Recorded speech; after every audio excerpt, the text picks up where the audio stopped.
Well, I'd like to welcome everybody here this evening to discuss the state of the body contouring market, and I would also like to thank all the viewers that are linked in through our satellite connection.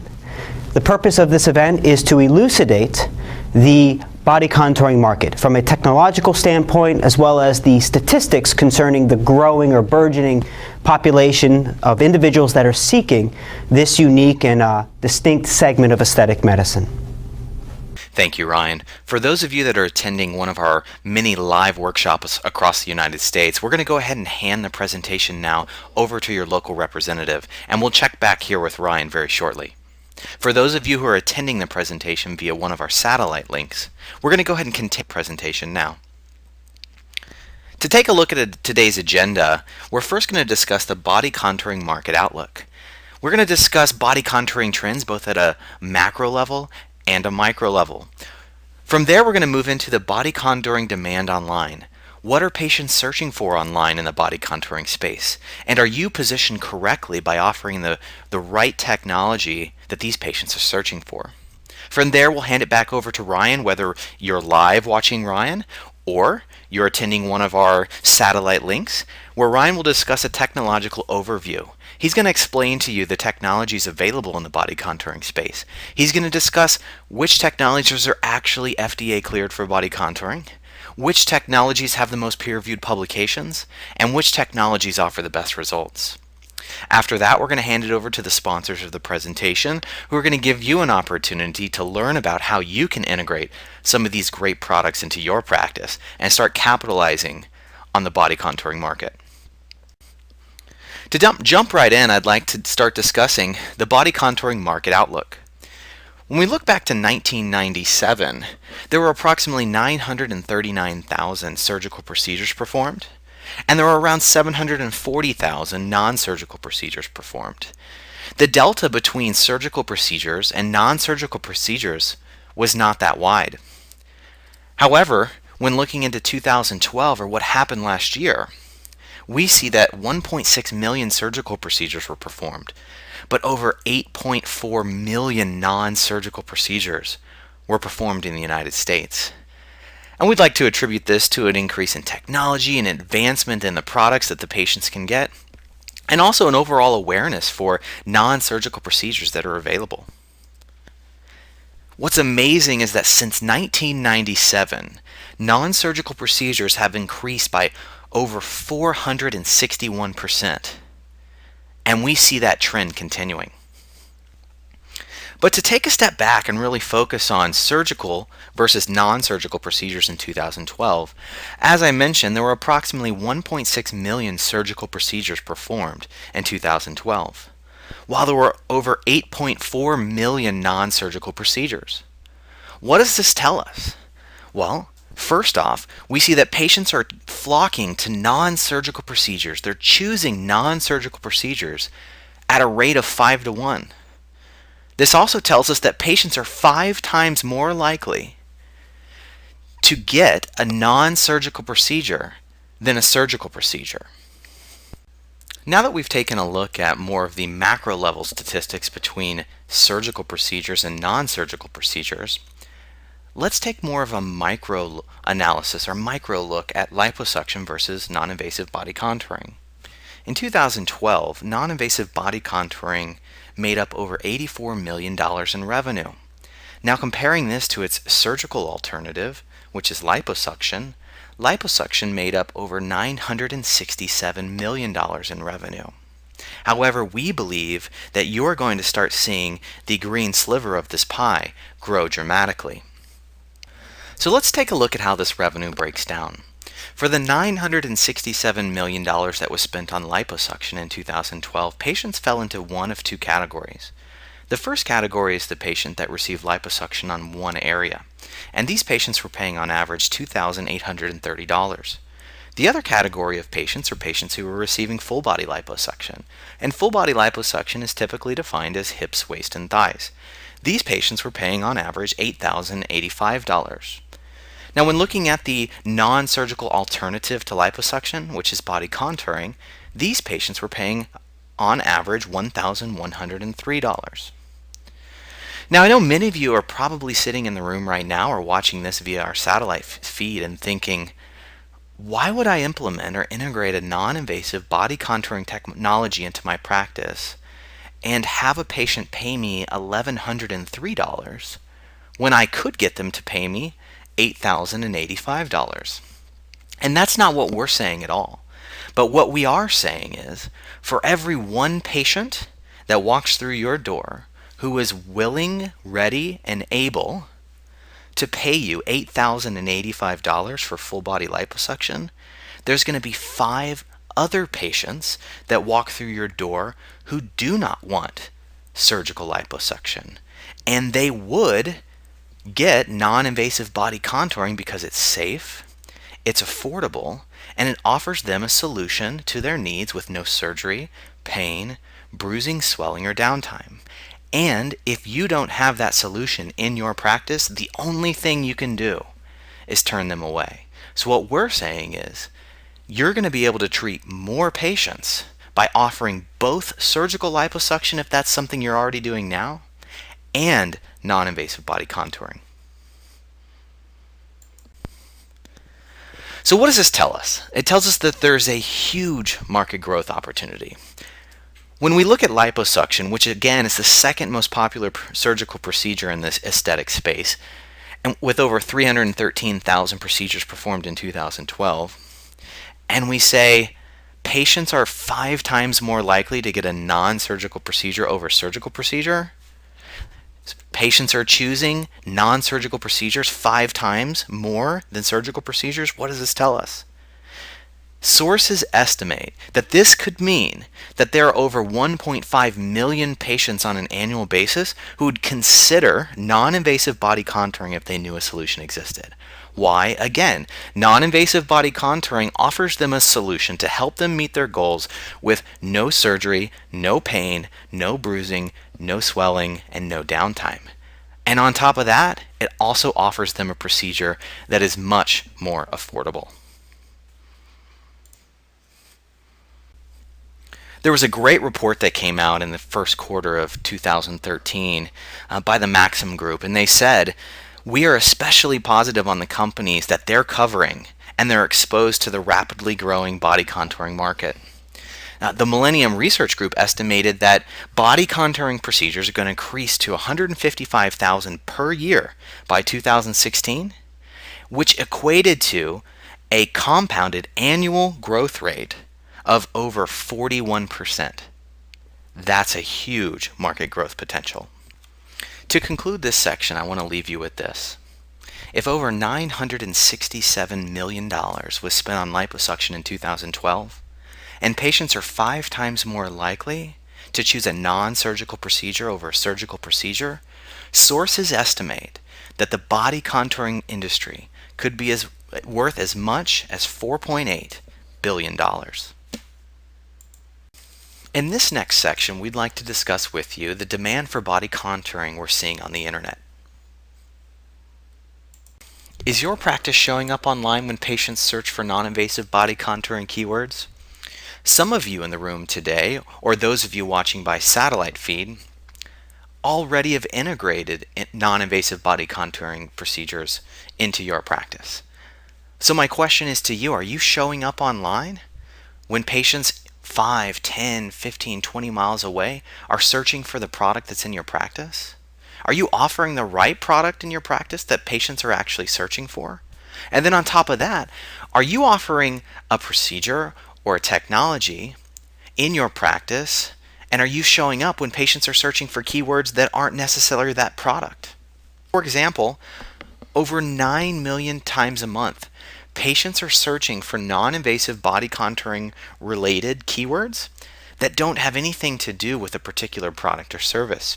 For example, over 123,000 times per month, patients are searching for laser weight loss. Over 454,000 times a month, patients are searching for fast weight loss. And over 1.1 million times a month, patients are searching for fat loss. What are you showing up for when patients are searching on the internet? And finally, are you offering the right body contouring procedure that patients are searching for?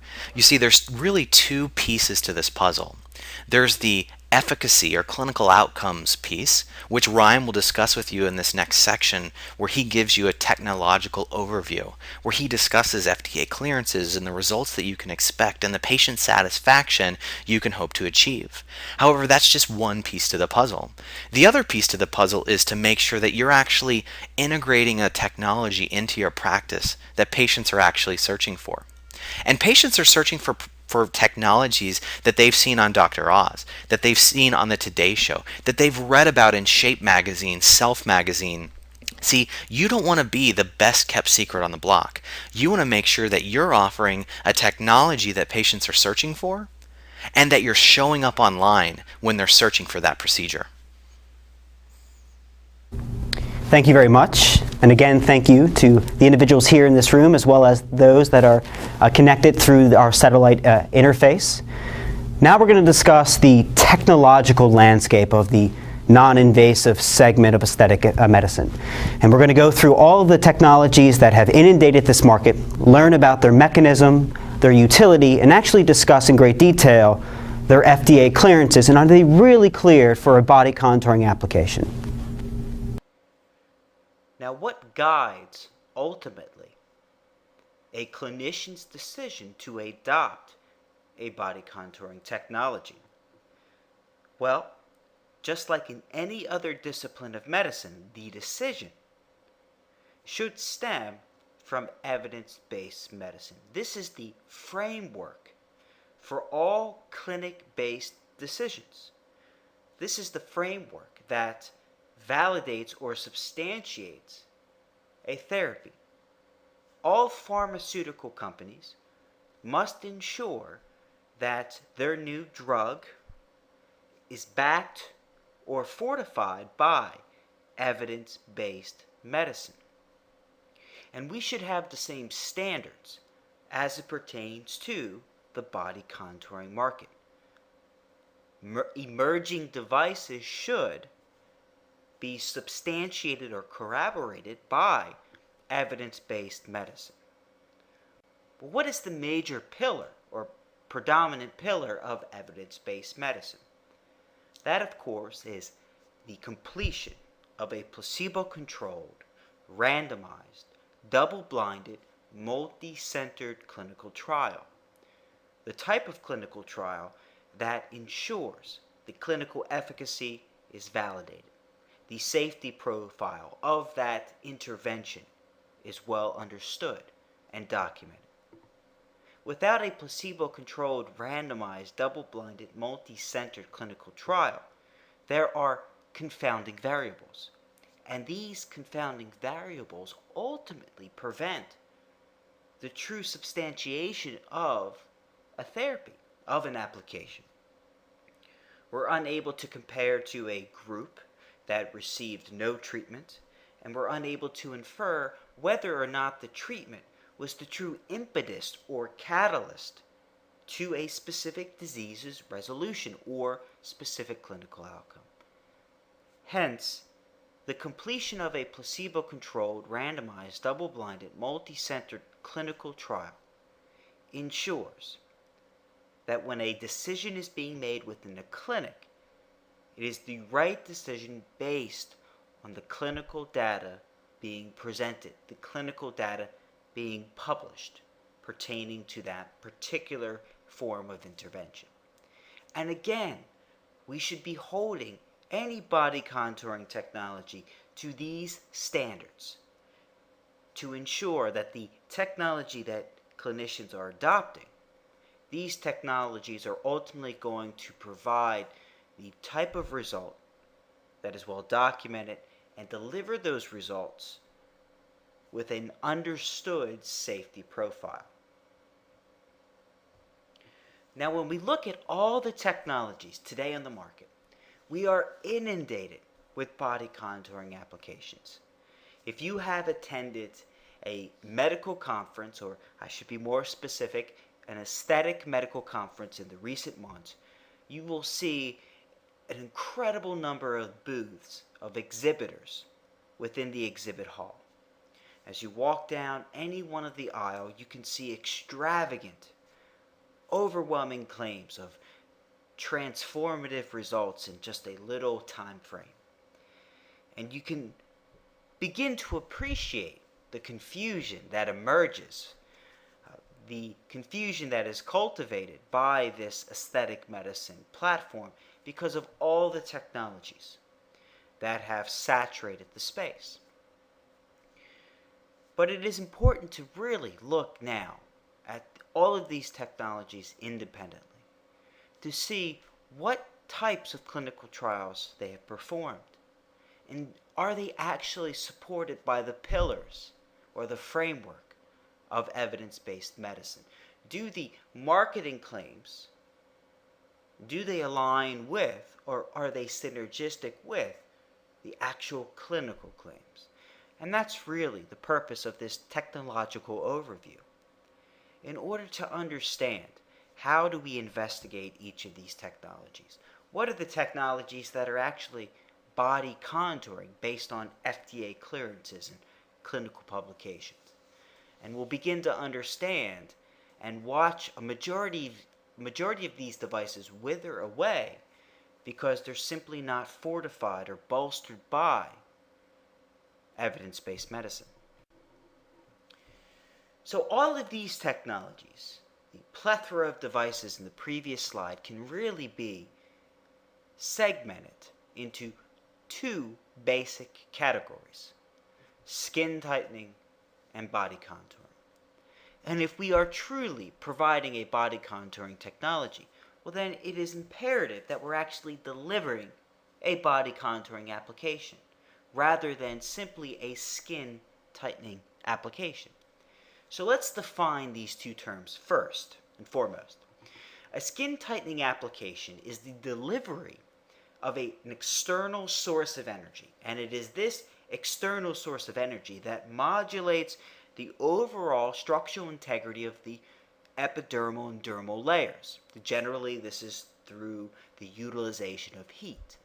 This causes protein denaturation and then initiates the collagenation mechanism, usually resulting in type 1 and type 3 collagen. This in turn produces a contracture of the skin.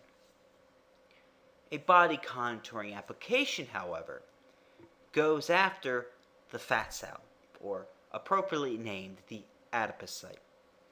This applies, or these technologies apply, an external source of energy that permeates the outer skin layers, reaching the hypodermal or subdermal layer, to now modulate the structural integrity of the hypertrophic or enlarged fat cell. This is accomplished by either inducing cell lysis, cell death, or utilizing a mechanism that affects the cell's physiology. However, the mechanism that is utilized, the overall goal is the same. It is the physical disruption of the fat cell. Now, as it pertains to body contouring applications, there are four primary technologies or mechanisms presently being utilized.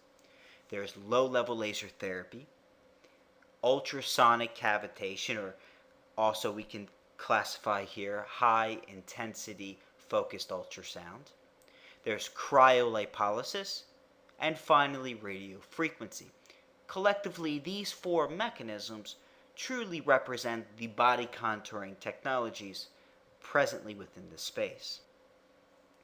Let's take the time to define each of these applications. Low-level laser therapy is the utilization of a photochemical mechanism. Now, before we proceed with the definition, let's just break down the term photochemical so that we're all in complete understanding. When we look at the root words, we see photo, which is short for photon, and we know that light energy is comprised of photons.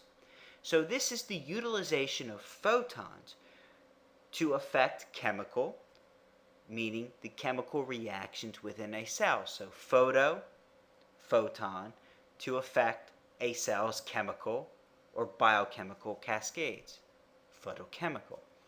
So this is a photochemical mechanism that disrupts the fat cell's protective outer barrier. And it is through this subtle disruption that we see the release or liberation of stored fatty material, namely triglycerides. We can see this is accomplished by utilizing a drug-like mechanism. So very quickly, to understand photochemistry, let's define the mechanism of a drug. When you have a medical ailment and you're prescribed a medication, you throw back the medication, you wash it down with some water. It enters your digestive tract, it's broken down, and then it's finally absorbed by your circulatory system. Well, there in the circulatory system, it traverses your body, seeking out a single receptor or target. Once it finds this target, it physically binds to that target or receptor. That physical binding alters the overall receptor's functionality and behavior. When that changes, it then signals a cascade effect that ripples throughout the entire cell, overall changing the cell's behavior and function. Now, we don't feel this process unfolding, but ultimately what we observe is the clinical outcome, the resolution in our medical ailment. That's known as an agonist effect, utilizing a molecular component to stimulate a receptor and influence the cell's own biochemistry. Now, this is an image taken from a peer-reviewed publication from several professors at the photochemical department at Harvard University. They performed what is known as a systematic review, looking at decades of clinical research to better define low-level laser therapy's mechanism. And what they found is that it operates in an agonist-like effect. They introduce a specific parameter of laser. When that specific parameter of laser is introduced, it stimulates a receptor. In this case, however, the receptor responds to light energy. Upon stimulation, we in turn change that receptor's overall behavior and functionality.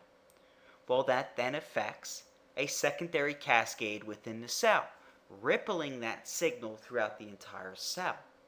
That in turn changes certain physical biochemical reactions and overall will affect the cell's function and behavior.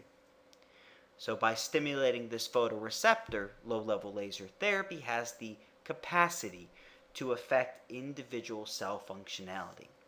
And this is really how it's able to serve as a body contouring application. But we'll get into the greater details of that a little bit later. The next technology is radio frequency. This is the creation in a mechanical means of thermal energy. This thermal energy then affects the dermal layer, resulting in a form of mechanical disruption, generally a little bit of protein denaturation, and then of course collagen synthesis. This is the introduction of a radio frequency delivered by 2 electrodes. This will then traverse a certain tissue depth, and that will create what is known as an impedance or impedance. And this will, as basically impedance is resistance, the resistance via friction will begin to generate a very localized heat. And that thermal component will alter the adipocyte, perhaps inducing or activating lipolytic-like mechanisms, as well as affecting blood flow, and as some studies report, the fibrotic septae. Overall, it is this generation of heat that yields the desired clinical response, which will be skin contracture and perhaps some effect on the adipocyte. The next mechanism is cryolipolysis. This is basically a popsicle-like paniculitis mechanism. So what does popsicle-like paniculitis mechanism mean? Well, let's just break down again the larger, more complicated term here, paniculitis, which is basically inflammation of the pannus, the adipose tissue layer. Now, how do they create this inflammation? Well, popsicle-like, we could imagine, popsicle cold. Well, they must accomplish this via cold energy. And if you reach that assumption, you are correct. It is the introduction of thermal energy, that's not meaning heat, that's meaning a colder energy. And it's that colder energy that then disrupts the integrity of cells that are being treated. And that results in an infiltration of immunological cells, resident macrophage or neutrophil, and that participates in phagocytosis. So you may not be able to see the image quite clearly, but basically we have an adipose tissue layer composed of adipocytes. We introduce the cold energy. That cold energy damages the fat cells to a degree, and that damage will then signal an infiltration of immune cells, as I mentioned, neutrophil or macrophage, and they'll begin the process of phagocytosis, basically viewing these damaged, perhaps dead cells as debris. And phagocytosis is that process of engulfing the cell to remove that debris. So at the end of the treatment, after the cells have been damaged and several weeks later are successfully removed by the immune response, you of course in turn have a reduced fat layer. Now the final mechanism is ultrasonic cavitation, and also in this category, high intensity focused ultrasound. Basically we're introducing sonic energy, and it is this sonic energy that allows us to ablate the tissue at a high level, meaning at a very focused level we can induce tissue ablation. And this is the result of taking that sonic energy, creating, very similar to radio frequency, impedance or resistance. That resistance creates or generates a thermal output, and that will have now irreparable damage or harm to the tissues that we're targeting with that high focused ultrasound. So here's a beautiful image that captures essentially the mechanism of radio frequency, of ultrasound. We have the transducer located here. The transducer now takes energy and they converge at a confluence point. At that confluence, we begin to see what is known as a trackless burn or lesion. That's also crudely defined or described as a cigar burn. What that essentially means is that the thermal event is very localized, very focused, and has no damage or deleterious effects on adjacent tissue. So this is an application that has been well defined in the literature for targeting tumors and performing other surgical necessities. This is a very well delivered and focused form of energy that creates that heat, and then ultimately whatever cell is being targeted or cluster of cells being targeted, that thermal endpoint is just far too great, and that will result in tissue necrosis or cell death. Now, of course, we're describing these technologies, and we can begin to see, based on the induction of cell death and lowering the temperature or increasing the temperature, potential adverse events that could transpire. So when we look at the safety profile for all of these different mechanisms, we can see that they vary quite greatly. Here we look at cryolipolysis, for instance, what has been documented: bruising, edema, pain, as well as transient nerve damage, or what is this known as transient neuralgia. Basically, the lowering of temperature can have noxious effects on neurons. That then can create hypo or hypersensitivity, where you're numb with the hyposensitivity, and then the hypersensitivity, it's a creation of uncontrolled pain, as has been documented. Now, ultrasonic cavitation, the delivery of ultrasound, this again is creating that very focused energy or heat that results in tissue ablation. We have ultrasonic cavitation as it pertains to side effects. We have bruising, edema, pain, and then what's described in the FDA letter: subdermal coagulative necrosis. When you are utilizing a necrotic inducing mechanism, of course, that can have ill effects within the underlying integrity of that tissue.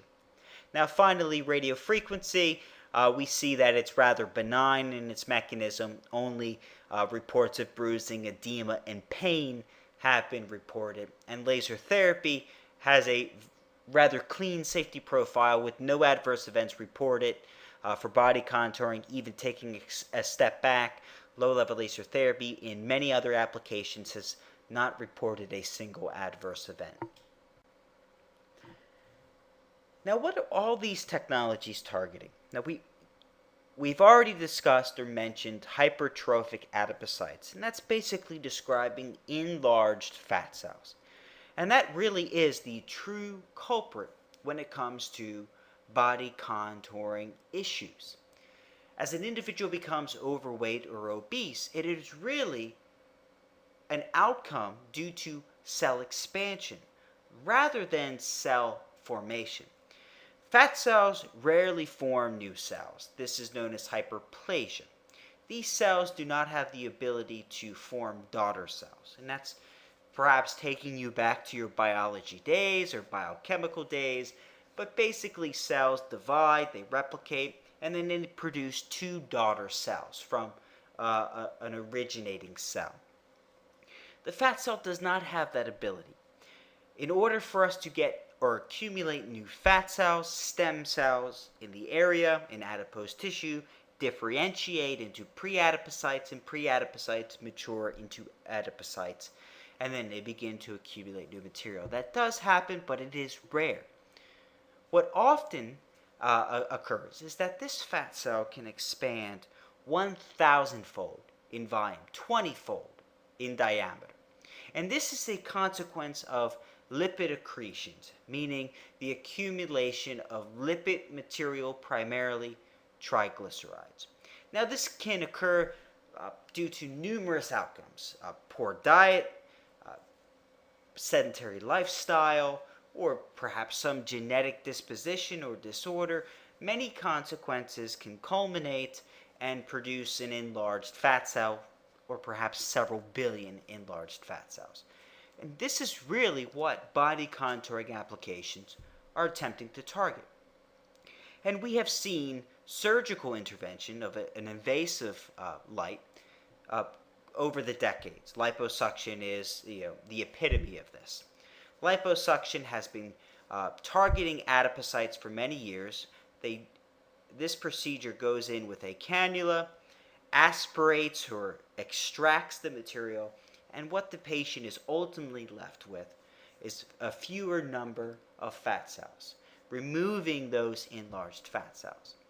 But because of the innate fear that individuals have with surgery and just the overall risk that clouds surgical procedures, individuals today are gravitating towards these non-invasive applications.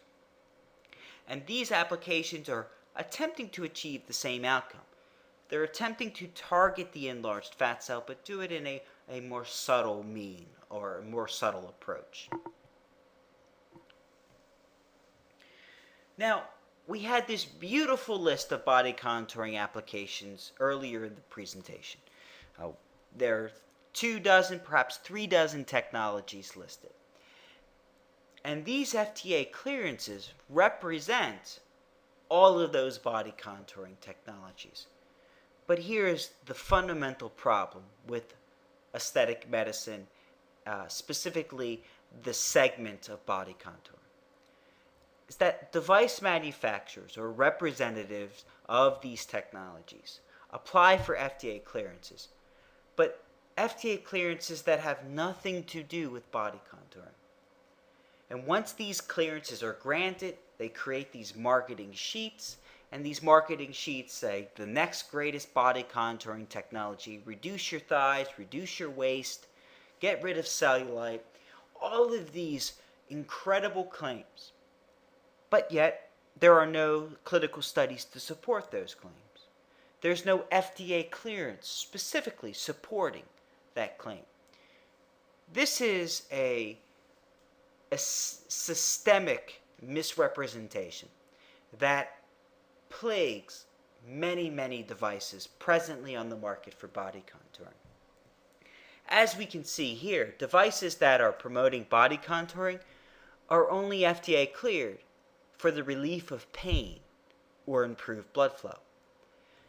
In no way does the relief of pain or improved blood flow indicate some type of efficacy for contouring the body, reducing adipose tissue size. And yet we see that devices claim FDA clearance and then they promote a body contouring application. So that is a great or grave departure, I should say, from the actual FDA clearance granted, from this independent institution. And we see other clearances such as the temporary reduction of cellulite, my favorite, the treatment of wrinkles. Treatment of wrinkles in no way, shape, or form indicates body contouring, and yet these technologies get this clearance and promote body contouring. So when we take out temporary reduction in thigh circumference, when we take out temporary reduction in waist circumference, when we take out the relief of pain, temporary reduction of cellulite, and the treatment of wrinkles from this list, and leave behind non-invasive body contouring of the waist, hips, and thighs, reduction of the upper arms, reduction of discrete fat bulges along the flanks and abdomen, and non-invasive waist circumference reduction. When we remove all of the FDA clearances in the previous slide, and we leave behind only non-invasive body contouring of the waist, hips, thighs, upper arms, reduction of discrete fat bulges along the flanks and abdomen, as well as reduction of the waist, this robust list withers down to just 4 devices. All of the other technologies utilize FDA clearances that include pain relief, improved blood flow, reduction of wrinkles, temporary reduction of cellulite, thigh circumference. None of them have or possess body contouring claims. Claims that have been granted by the Food and Drug Administration. And so with these 4 devices left behind, these are truly the body contouring technologies that are servicing the discipline or segment today. Sirona, Liposonics, iLipo, and Zeltiq are the only technologies today that are backed or reinforced by FDA clearances specific to body contouring. Now let's look at each individual claim. Sirona has been FDA cleared for non-invasive body contouring of the waist, hips, and thighs, as well as the reduction of the upper arm circumference. Liposonics has a clearance for non-invasive waist circumference reduction. Zeltiq has a reduction of discrete fat bulges along the abdomen, as well as reduction of discrete fat bulges along the flanks. And finally, iLipo has temporary reduction in circumference of the waist. Now let's take some time to discuss each technology individually. So Zeltiq, we know that it utilizes a cryolipolysis mechanism. So what is a cryolipolysis mechanism again? Well, that is the popsicle-like paniculitis, which is basically the induction of inflammation within the pannus or adipose tissue, utilizing cold energy, approximately 42 degrees Fahrenheit. And upon introduction of that cold energy, adipocyte cell damage is promoted. That then in turn recruits immune infiltration or immune cells to come in and perform phagocytosis to remove the debris of the impaired cellular structures.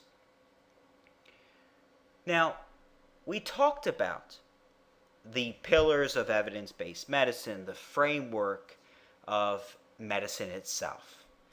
And we talked about how it is imperative to have proper validation of high-quality clinical trials to truly demonstrate a therapy's safety profile as well as a therapy's efficacy, and how placebo-controlled, randomized, double-blind, patient-centered clinical trials really represents or epitomizes this high-quality trial. Now, Zeltiq, which utilizes cryolipolysis, is only backed by a non-randomized, non-controlled clinical trial. It has yet to undergo a placebo-controlled, randomized, double-blind, multi-center study. In this non-controlled, non-randomized study, a single treatment was administered, 60 minutes in total. Now understand that 60 minutes is for a unilateral application. We can see in the bottom right image that an applicator must be attached to the body utilizing a suction mechanism. So that is going to be an administration in that one particular area for 60 minutes. So obviously, to ensure that the patient is not asymmetrical, it will be imperative to treat the collateral side or the opposite side. So an additional 60-minute treatment would be necessary. But in the non-controlled, non-randomized study, a single 60-minute treatment was applied. Now, it is important to ensure that the probe is properly positioned in order to have adequate suction. So let's look at the outcome reported. Dr. Jeffrey Dover et al. In 2009 reported a study that looked at 32 subjects. Well, of the 32 subjects, only 10 underwent objective analysis. So that raises questions, and these are questions that should be raised. What happened to the remaining 22 subjects? Why of the 32 did only 10 undergo some form of objective evaluation utilizing ultrasound? Now, of the 10 subjects, a change of 22.4% was reported. Now, let me be specific. This is a 22.4% fat reduction along the treatment region after 4 months. So the next question that should be raised, well, what does a 22.4% reduction mean? Now, I understand this is basic math, but in order to achieve a percentage, you must divide two numbers. So what two numbers were divided? Did they divide in inches, in centimeters, in millimeters? This will help delineate the overall clinical value or utility of this application. But today, Zeltiq currently reports all data or information as a percent change without divulging the overall change and what that means objectively. So is it a change in inches or millimeters? We will show you what that actually means, what a 22.4% change means. Now, with this information, they were granted FDA clearance for the reduction of discrete fat bulges located along the patient's flank and abdomen region.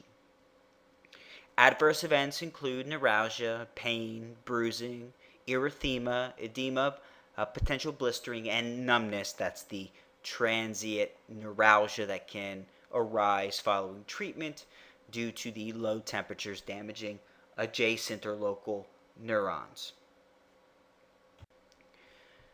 Now, this is a before and after image that was peer-reviewed published. This was published in Aesthetic Plastic Surgery Journal in 2009, volume 33, pages 482 to 488, by Dr. Sid Coleman et al.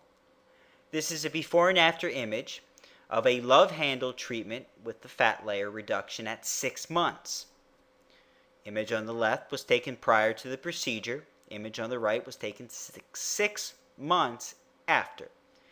This is the observed clinical outcome 6 months following that single 60-minute treatment. Now, what is occurring within that tissue layer? What is that true reduction? What is the percentage reflect? Well, this is from Dr. Roy Geronimus from an American Society in Lasers in Medicine and Surgery abstract in 2009. This was also from a poster presentation. Dr. Roy Geronimus, as well as his colleagues, showed that after a single treatment with Zeltiq, the fat layer at pre-procedure was 7.2 millimeters. After that procedure, the fat layer changed to 5.4 millimeters. That's a change of 1.8 millimeters, or 25% in 4 months. So the 22.4%, or 25% in this case, that is representative, according to all clinical data, of a roughly 1.8, perhaps a little bit more, 1.8 millimeter change in the fat layer after 4 to 6 months. Now moving on to the iLipo technology. iLipo technology is a light-based application utilizing 658 nanometers at roughly, in a treatment session, 200 joules per centimeter squared. They claim that the utilization of this output parameter alters or modulates the integrity of the fat cell and in turn results in the release or liberation of stored fatty material. The quality of study performed at a cursory level is rather impressive. It is a randomized controlled clinical trial. However, the study required that individuals after the treatment perform 30 to 40 minutes of cardiovascular exercise.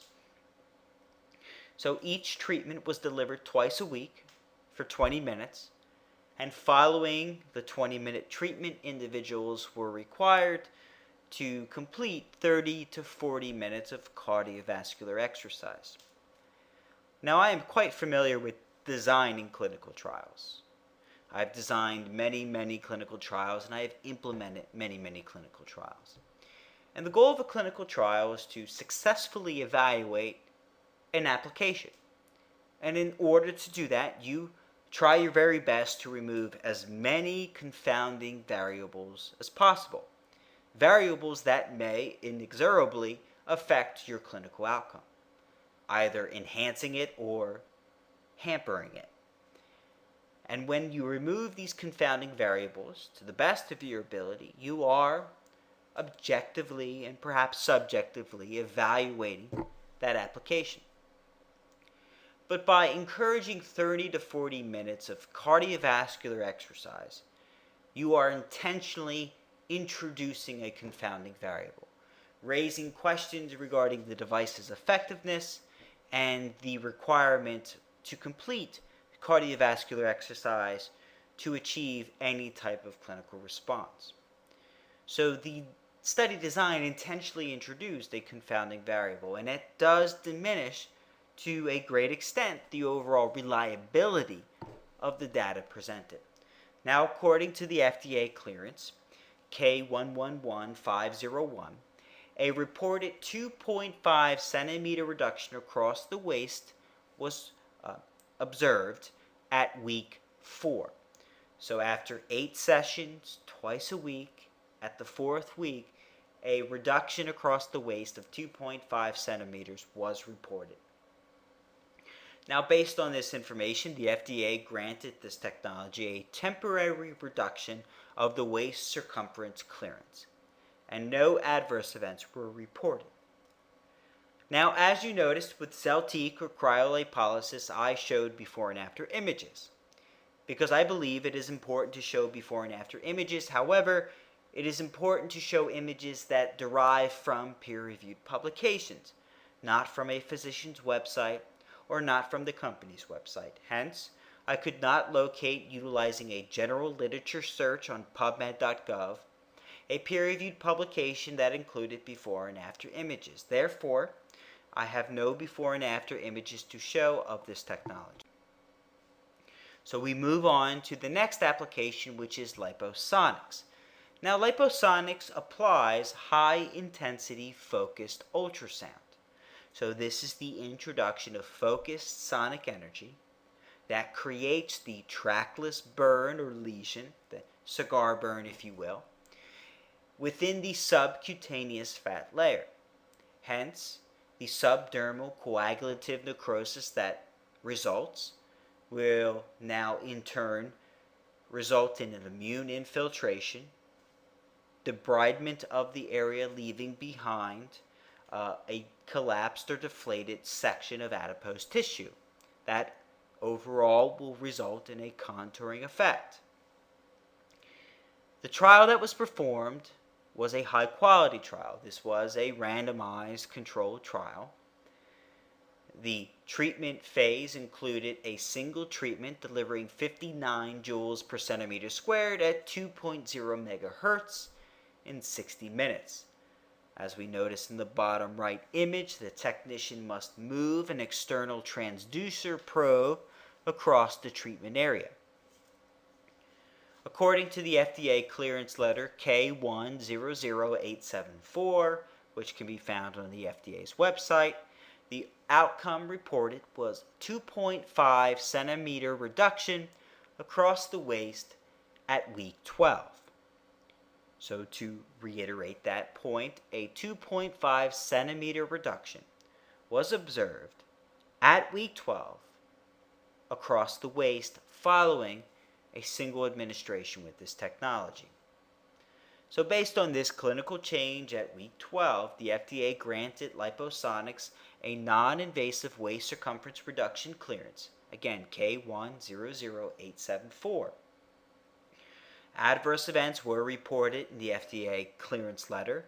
This includes thermal injury or burns, mechanical injury, and inflammation, foreign body response. So obviously, if you're promoting subdermal coagulative necrosis, intentionally causing a lesion, an immune response inexorably will transpire as that material requires some form of debridement through that phagocytic process. Additionally, because of the rather aggressive nature of this mechanism, the FDA also issued patient restrictions. Patients can only receive treatment if they have a fat layer more than 1 centimeter in thickness. So if a patient has 1 centimeter or less in fat pad thickness, they are unable to undergo the treatment. Because if that transducer probe is placed over this area, then that trackless lesion or burn, or cigar burn, will occur along the muscle tissue or connective tissue layer, and that could in turn result in serious adverse events. So you must have a fat pad minimal thickness. Additionally, the FDA identified individuals with hernia should not undergo the treatment. Well, there's a problem with this restriction because 10% of Americans have undiagnosed hernia.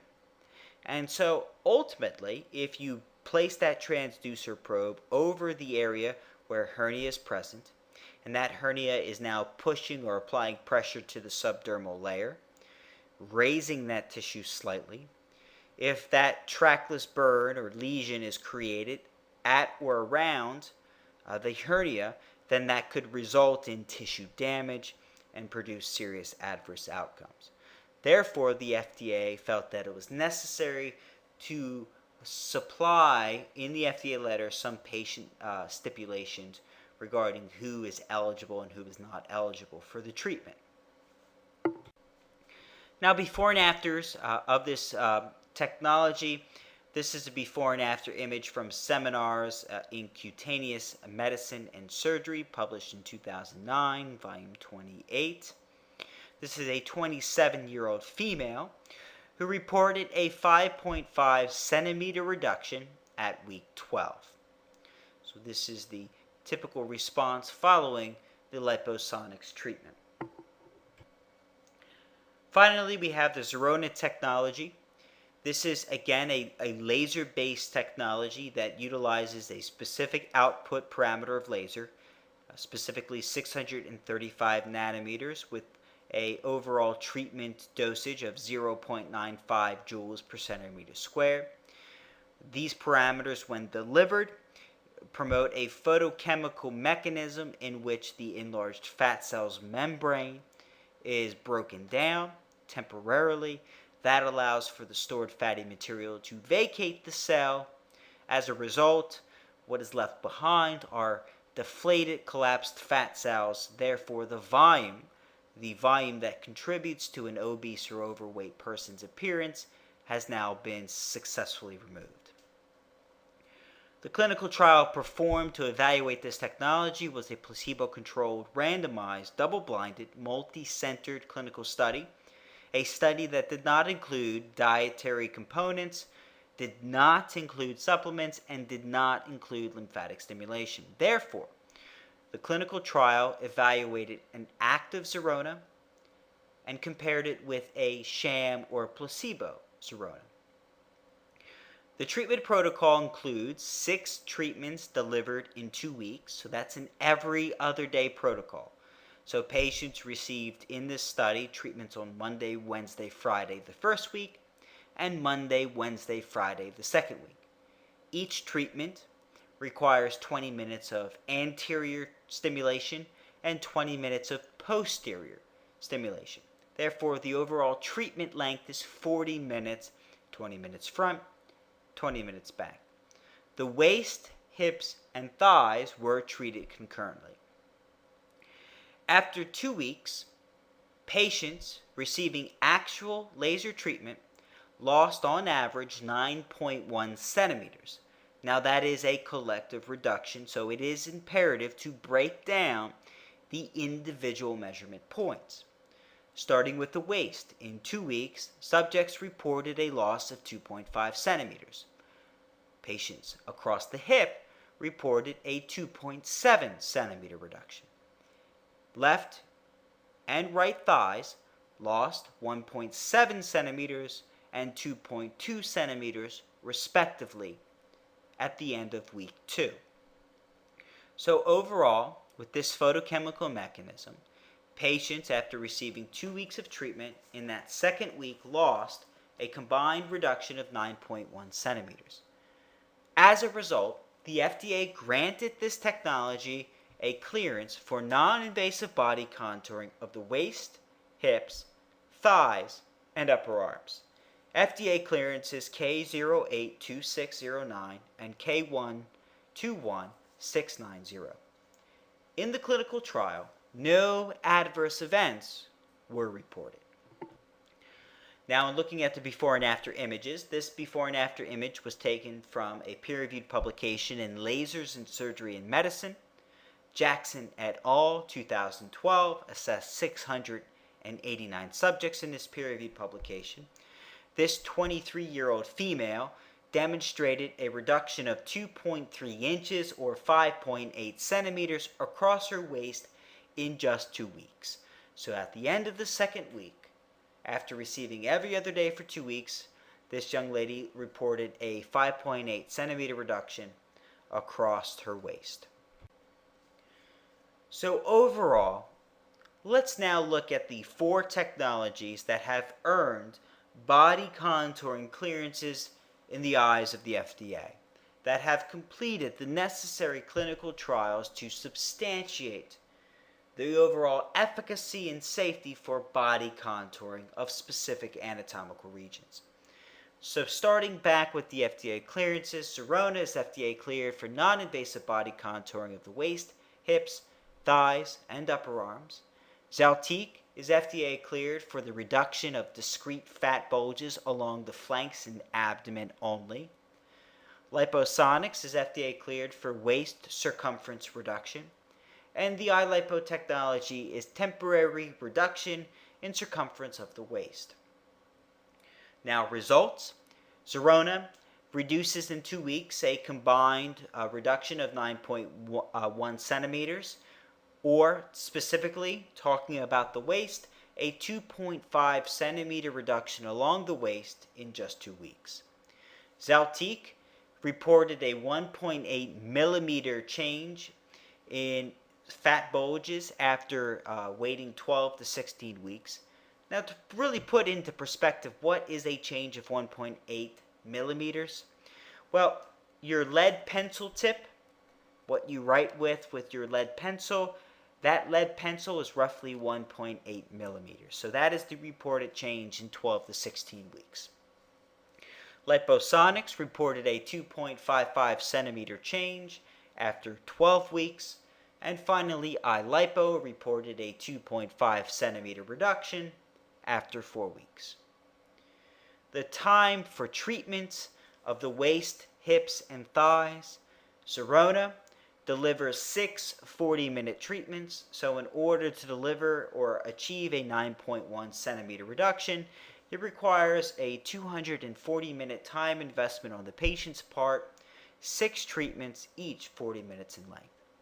To achieve a 1.8 millimeter change after 12 to 16 weeks, that requires roughly 120 minutes. I included 120 minutes simply because most patients are going to want a bilateral treatment, so the 60 minutes required to treat one side is not going to be adequate or appropriate, hence the inclusion of 120 minutes. Liposonics can achieve a treatment of the waist in 60 minutes, but if you want to treat more of the waist, hips, and thighs, although that is off-label, if you choose to treat that, it will require greater than 60 minutes. And then finally, 4 weeks, it's going to require greater than 120 minutes for the iLipo technology to treat waist, hips, and thigh. Looking at the publications, this is again an essential element for evidence-based medicine. Looking at the total number of peer-reviewed publications, Zerona has 19, Zeltiq 5, Liposonics has earned 6 peer-reviewed publications, and the iLipo technology 1. Possible side effects, Zerona has 0 side effects reported today. According to Zeltiq's FDA letter, there's neuralgia, pain, bruising, erythema, edema, blistering, and numbness. Liposonics, burn, erythema, pain, edema, and subdermal coagulative necrosis. And the iLipo technology today has reported no side effects. And then finally, the technician requirement. The Zerona application requires no technician. Zeltiq, although once you set that applicator to the tissue, it is feasible to exit the room.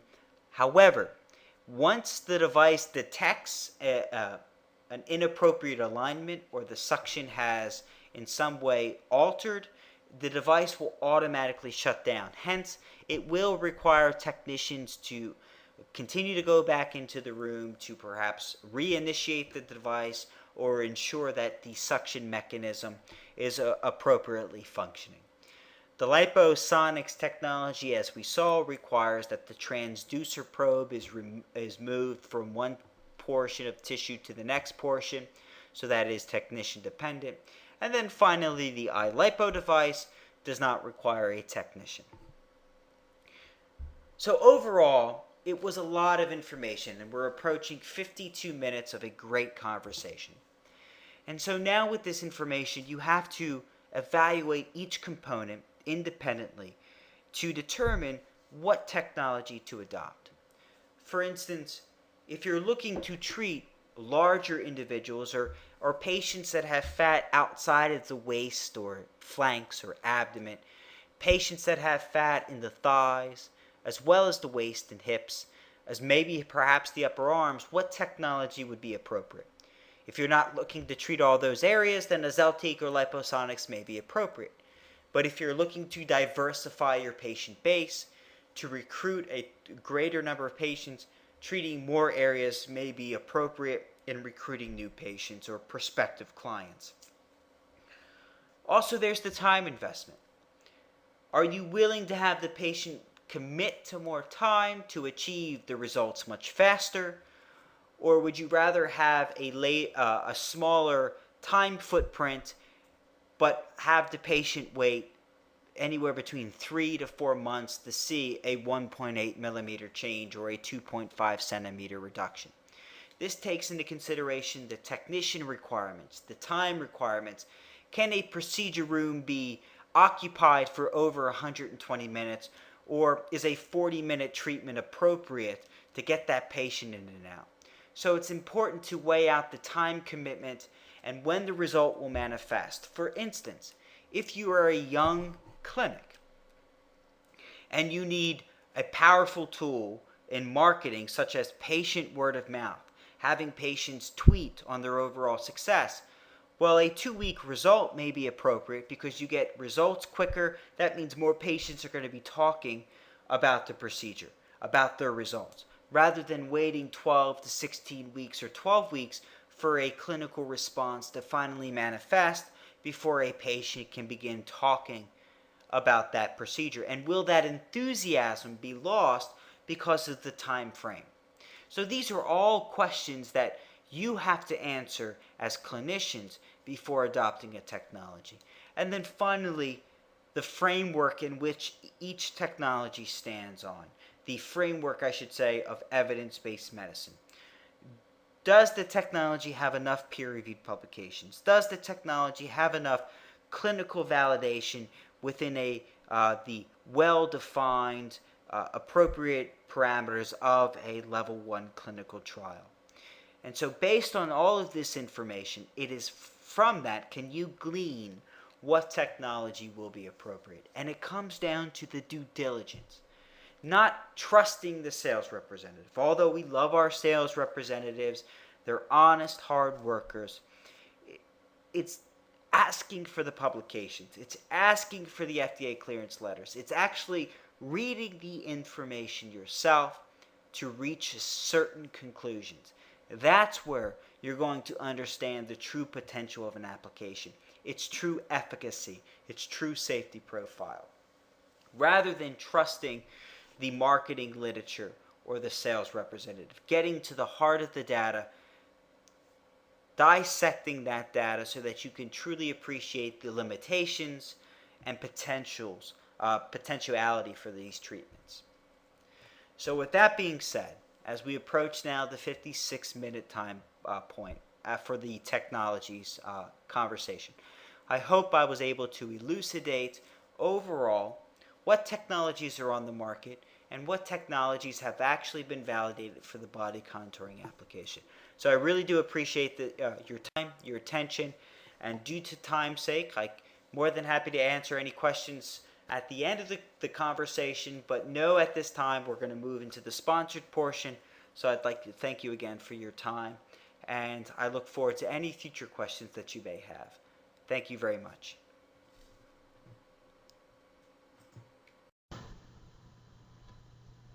Ryan, thank you so much for that great presentation. I certainly enjoyed it, and I hope that all of you did as well.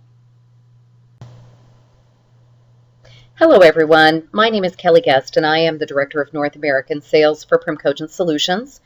And Primcogent Solutions has the sole distribution rights to the Zerona brand technology. And we're very proud to represent this brand and to enjoy the evolution of the brand through the course of time since the FDA clearance, and believe that the technology is a true pioneer in the body contouring space. And what I'd like to do in this relatively short presentation is just provide you with some information in terms of not only the brand and what makes it unique and exclusive to the marketplace, but also what we as Primcogent provide as a company to aid you in your success, because we do believe that we have not only a great technology, but we have a great program to help you in your efforts to create a terrific clinical proposition as well as a terrific financial proposition for the practice.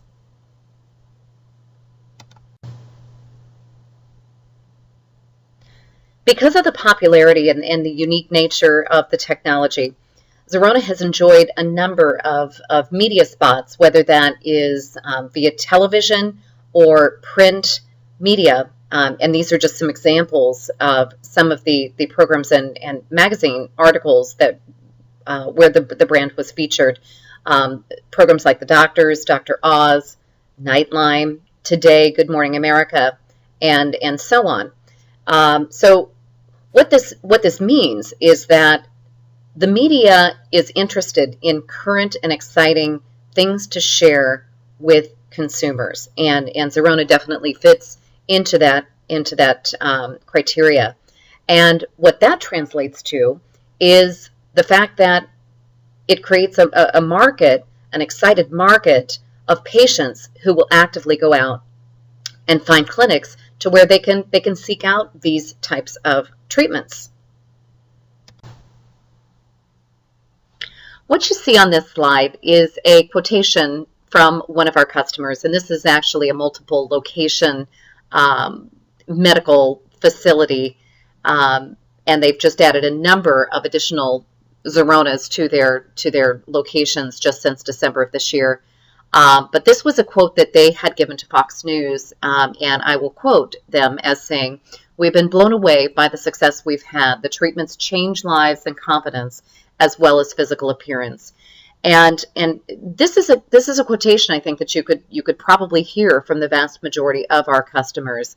And as the brand has transformed over the course of time since it initially received FDA clearance, we've been able to really fine-tune and hone in on protocol and training nuances that have, since today, or as of today, are providing very, very consistent results to the point where, again, you will hear this from nearly every customer that we have out there in terms of the clinical outcome and the patient experience with the Zerona brand. So we're very, very proud of that. So when it comes to the body contouring space, and I know that many of you are well entrenched in aesthetics, it really comes down to, your success really comes down to selecting the right product and including the right marketing program, because of course you have to let your patients know that you have these type of services.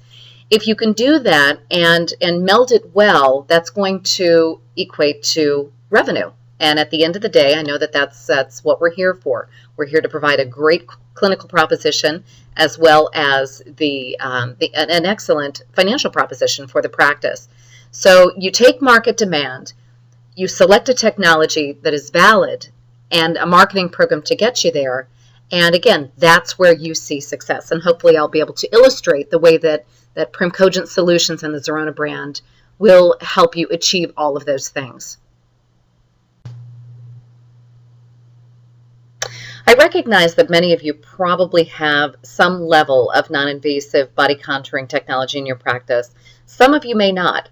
But just to highlight why we feel that the Zerona is the right product for the vast majority of clinicians, simply because we feel that it's going to provide the best patient experience with the best possible clinical outcome of any of the technologies in the marketplace. And at the end of the day, there's not any patient that presents with the same clinical indication. And sometimes it's nice to have multiple utilities within your practice depending on the patient's circumstances. So particular to Zerona, we're proud to say that we're the only non-invasive device FDA cleared for the circumferential reduction of the waist, hips, thighs, and most recently we received clearance from the FDA based on a fantastic study that was performed by Dr. Mark Nestor, dermatologist in Miami, Florida, for the upper arms. And I'm happy to provide you with any of the studies that have given us FDA clearance or have substantiated the technology, as we have currently 19 peer-reviewed, published clinical studies that I'm happy to share with you. But particular to arms, this is a very exciting development for our company because there's very little to no solutions currently available, certainly not in the non-invasive space, for treating the upper arms. And this is a clinical indication that has a very wide range of clinical opportunity for all of you because, again, there's just no solution available. The Zerona is the only device that enables you to provide a 360-degree treatment of the waist, hips, thighs, and arms concurrently in just 40 minutes. And this is important because it's important to give the even contouring of a body versus just having the ability to spot treat certain pockets or areas where there is an accumulation of fatty content. With Zerona, there's zero pain, bruising, swelling, downtime, or side effects. And again, the science is extremely interesting in terms of how we can create this environment, which obviously is very important for patients, due to the photochemical type science involved in our technology. And again, our studies clearly highlight the way that this technology is designed. There's a very high level of customer and patient satisfaction, customer being you, the physicians. Incredibly high brand awareness in the non-invasive body contouring space. The other great thing about our technology is you can 100% delegate the treatment to staff.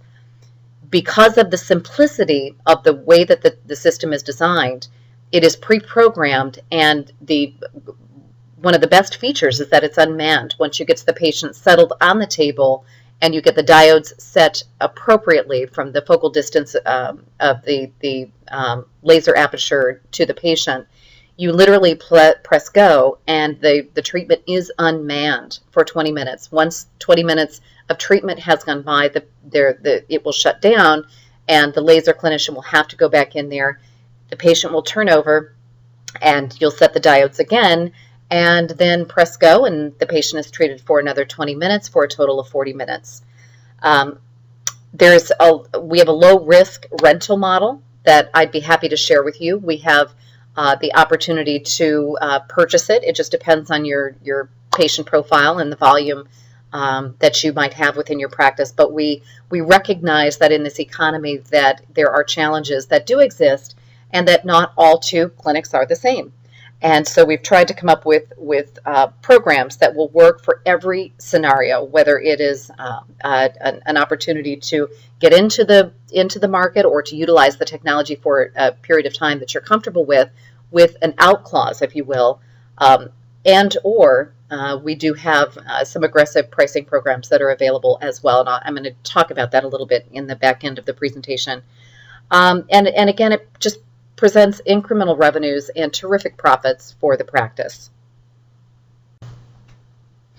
So in terms of marketing, we really try to be a comprehensive company that will provide you with a number of marketing ancillary support tools to aid you in your success. So when you look at marketing a product or a procedure in the aesthetic space, these are some things that we provide along with the Xarona brand.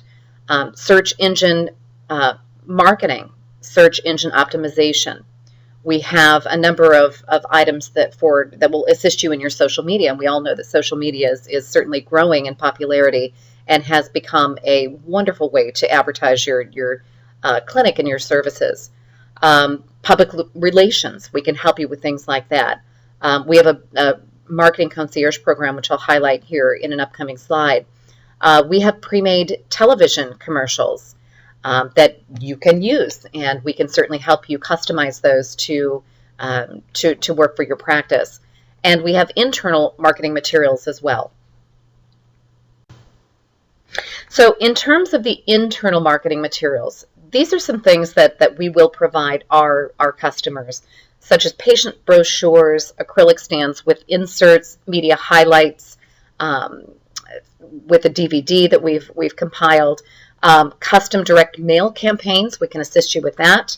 Email blast templates, pop-up banners, posters, mirror clings, more online in the physician portal, which is a portal that is specific to our customers that will again aid you with your marketing materials in an effort to help you be very successful.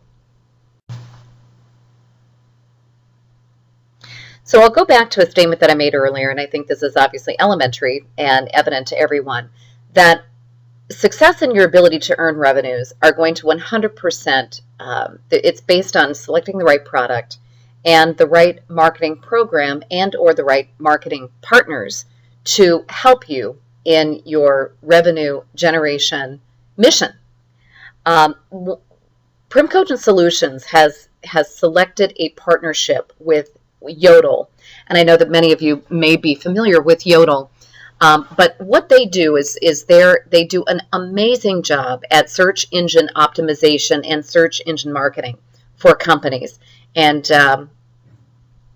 What we've done to date, and I'll just share with you some examples of statistics that we've drawn from our current customers that have been using this service. And we provide this service, by the way, to all of our new customers, because we feel very passionately that your success is our success, and we want to get you kicked off immediately to a good start.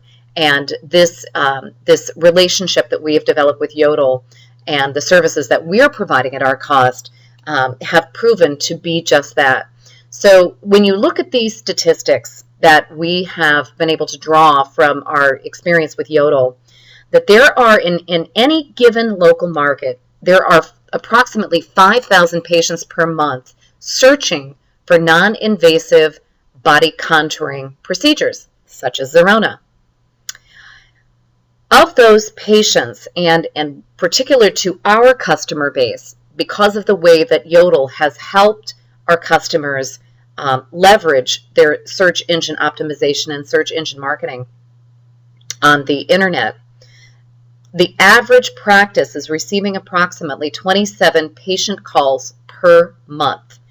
And when you look at the cost associated with securing that patient, because there are some ancillary services that some of our customers have decided to secure with Yodel outside of what we provide, the cost of securing that patient is only $34, period. And that's a very rare find in aesthetics, to be able to secure a patient for such a limited amount of dollars spent in marketing. So when you break it down and you look at what does that really mean to the practice in terms of revenue impact, if you take the average of 27 calls that our customers are receiving through the Yodel services, and let's just be conservative and say that there's a 30% close rate based on patient consultation, and we're even going to lowball it to the revenue per patient. In other words, for the particular procedure, say that the office is collecting just a little over $1,000. And the reason we've come up with this particular 1,103 is that we just did a survey amongst our patients to find out what they're charging for the package, for the Zerona package. And this was the average across the United States. So in some markets it's higher, some markets it may be a little bit lower, but this is very conservative. So what that equates to is a revenue stream of $8,934 per month. Not bad for a patient cost of $34 per month to secure that patient. What you see on the slide is an example of our physician base that highlights the number of key words that are ranking on Yodel, Google, and Bing in the first 90 days of the services, utilizing the services. And you can see that this is very, very strong and will aid in, again, that revenue generation. And I think this is a great slide to illustrate the value of the program and the partnership. The other great thing with the program is that along with the services, and Yodel does a great job of working with the account to ensure specific success in a specific market, there are a number of services on the marketing dashboard that come with the program as well, to where you can at any given time during the day access your marketing dashboard through Yodel, and it will provide a number of very valuable statistics to show you how efficient the program is working, as well as how well the practice is doing in accessing those patients that are calling in. What you see at the top of the screen is an example of specific calls that are coming into the practice because of the search engine optimization program that Yodel put in place for said physician. You even have the opportunity to listen to some recordings of calls coming in, so that you can get a chance to better understand how the person answering the phone in your practice is doing with providing good information to those callers, because those callers, again, are very, very valuable. And a lot of times there's a disconnect at that very point in time. I've seen it so many times in so many practices. So again, the just invaluable information to do your own analytics as to how the program is working and how you're responding to the calls that are coming in. So let's go back and break this down in terms of the revenue opportunity. So let's just assume for a moment that the average monthly payment for the Zerona system is $1,200 a month. Your break even based on our recommended cost per package, which is $1,500, your break even point is basically one patient per month. If you are in an area, we can even go back to look at the average of 1,103 based on a recent survey of our customers across the country. It's just a little over one patient per month. Call it 2 patients per month, and you're in the positive cash flow. The system will come with a standard 1 year of warranty for parts, labor, and service. Once you elect to move forward with the technology, we will provide on-site initial training for a complete day, and it's very, very thorough training, and the feedback that we receive on the training is absolutely sterling. Again, we'll enroll you in our online marketing program with Yodel, and if you were to go out and do this on your own, create micro websites and invest in these individual pieces that come along with the program, there is a $10,000 value that we're providing if you were to go out and do this on your own. Unlimited online and virtual training, and continued marketing support through the Zerona portal, along with the other materials that I mentioned in a former slide in terms of the support that we provide our customers. Let's talk for just a minute about revenue potential. And this is the fun part of the presentation. If you take a look at treating 8 patients per month and you estimate your procedure fee for 6 treatments at $1,500 a month, which is what we recommend that you charge, your gross revenue on a monthly basis will equate to $12,000. Simple math. If we estimate that your monthly cost for the equipment to be approximately $1,200 a month, your monthly gross profit equates to $10,800, or an annual gross profit of $129,600.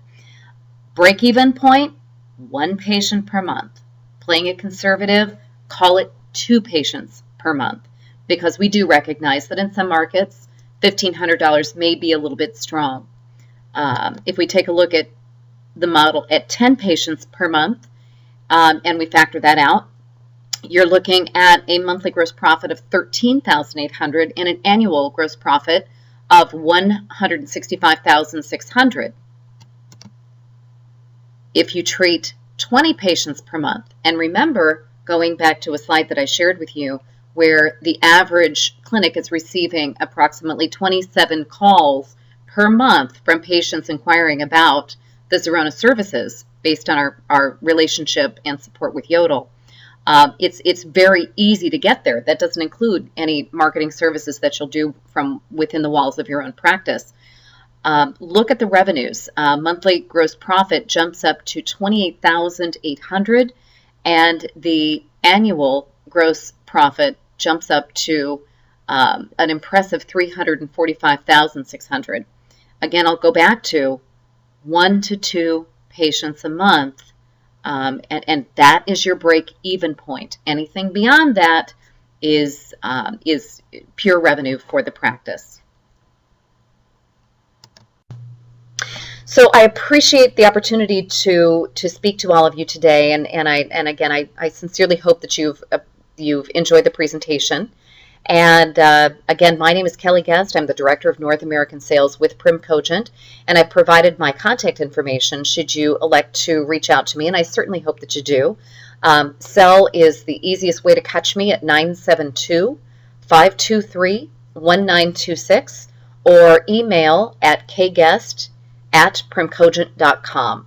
And thank you again, and we hope to speak with all of you in the very near future.